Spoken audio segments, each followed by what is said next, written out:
তোর? আমার ছেলে। হ্যাঁ, আমি একজন মুক্তিযোদ্ধা। কথা কম বলো, চুপ করো। কেন? ধর, ধর না। রাখো। হ্যাঁ, আন্নু, মুক্তিযুদ্ধের কথা বলিস, উল্টা পাল্টা করিস না বাপ। বসুন।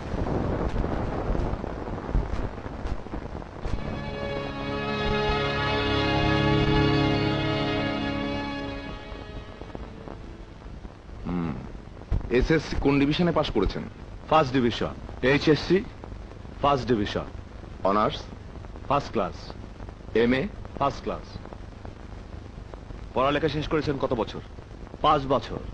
এতদিন চাকরি হয়নি কেন?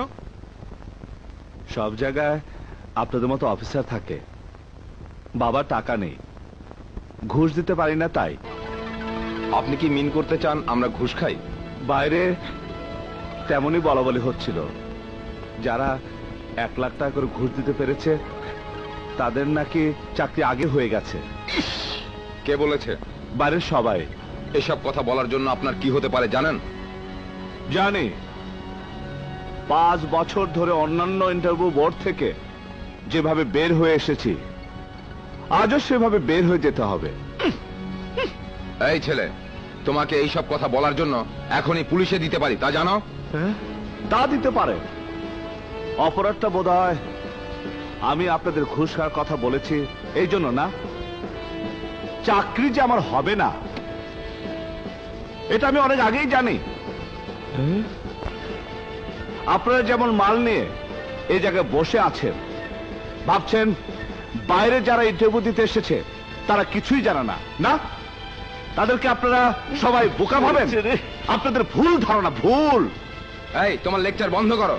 আরে চুপ করে নিয়ে সব কিছু জানার পরেও ওইসব লোকগুলা ইন্টারভিউ দিতে আইতেছে কেন আর যাইতেছে কেন জানেন? জনগণ যেমন জানে যে দলেরই ভোট দিবে, জানেন দেশের কোন উন্নতি হইব না, তবু দেখেন জানেন, তবু যদি কিছু হয়।